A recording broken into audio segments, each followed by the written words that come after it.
Il y a quand même une grande question qui se pose aujourd'hui, c'est qu'est-ce que vous attendez pour l'ouvrir à tous? Pourquoi tous ces critères? Pourquoi continuer tous ces critères? On attend les doses Mais en nombre. il y a des doses qui ne trouvent pas Mais preneur. je vais vous dire, il peut y avoir des centres, et je crois que c'était début de semaine, une trentaine de centres sur 1700 où il y avait des créneaux disponibles. Mais je veux dire, ces créneaux, ils sont pourvus progressivement. On utilise quasiment la totalité des vaccins qu'on reçoit dans les jours suivant le jour où on les reçoit. Si vous prenez Pfizer, par exemple, 92% d'utilisation. Les 8%, c'est ce qu'on appelle le roulement, c'est le temps que les vaccins arrivent dans les centres. Donc quand on reçoit des doses en France, aujourd'hui, elles sont injectées quasiment immédiatement parce que il y a un public qui est très large qui peut aujourd'hui se faire vacciner. La vaccination, moi j'entends les impatiences. Je connais aussi plein de gens, moi-même j'aimerais bien pouvoir me faire vacciner. Mais la vaccination, le succès de la vaccination, ce sera un succès collectif parce qu'on aura avancé en bon ordre. Et avancer en bon ordre, et je sais que c'est difficile et qu'il y a beaucoup d'impatience, c'est vacciner en priorité ceux qui sont les plus à risque de faire une forme grave. Il n'y a pas de raison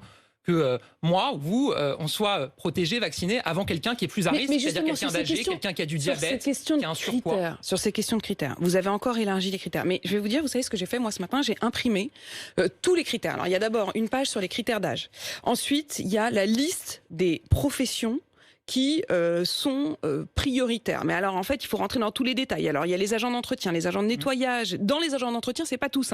C'est les agents de nettoyage, les agents de ramassage des déchets, les agents de centre de tri de déchets. Ensuite, il y a les salariés des abattoirs, il y a les salariés des entreprises de transformation des viandes. Ensuite, il y a... Ce que je veux dire, c'est que je suis même pas sûre que ceux qui sont dans ces critères le savent. Je pense que si, mais c'était attendu que les professions les plus exposées puissent avoir un accès plus rapide au centre de vaccination. C'est de ça qu'il s'agit. On parle des personnes de plus de 55 ans qui peuvent déjà se faire vacciner, comme tous ceux qui ont plus de 55 ans. Et on a fait des plages horaires dédiées dans les centres de vaccination pour les professions les plus exposées, c'est-à-dire celles qui, de par leur profession, prennent peut-être plus de risques vis-à-vis de l'épidémie. C'était très attendu, on nous en a beaucoup parlé, il y a eu un vrai débat politique autour de cette question, et donc on l'a tenu. Moi, je vais vous dire, j'entends encore une fois l'impatience, mais on vaccine en bon ordre.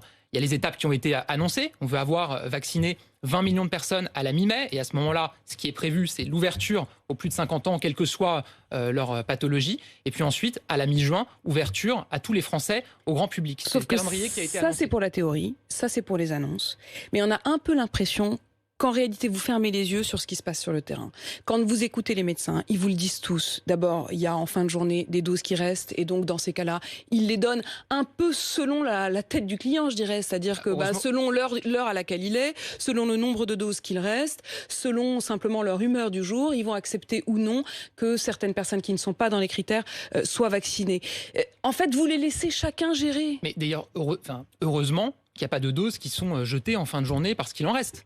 D'ailleurs, évidemment que les centres de vaccination, si à la fin de la journée, parce qu'il y a eu des désistements sur des rendez-vous, ou parce qu'ils ont réussi à extraire plus de doses, vous savez que parfois on arrive à extraire un peu plus de doses dans un flacon, en fonction de la qualité de la seringue, etc., qui puissent mobiliser des personnes pour se faire vacciner. Mais vous savez, j'ai été visiter un centre de vaccination dans le Val-de-Marne. Ils ont une liste d'attente avec des personnes qui sont dans la cible, des personnes âgées, des personnes qui ont une pathologie qui les rend à risque.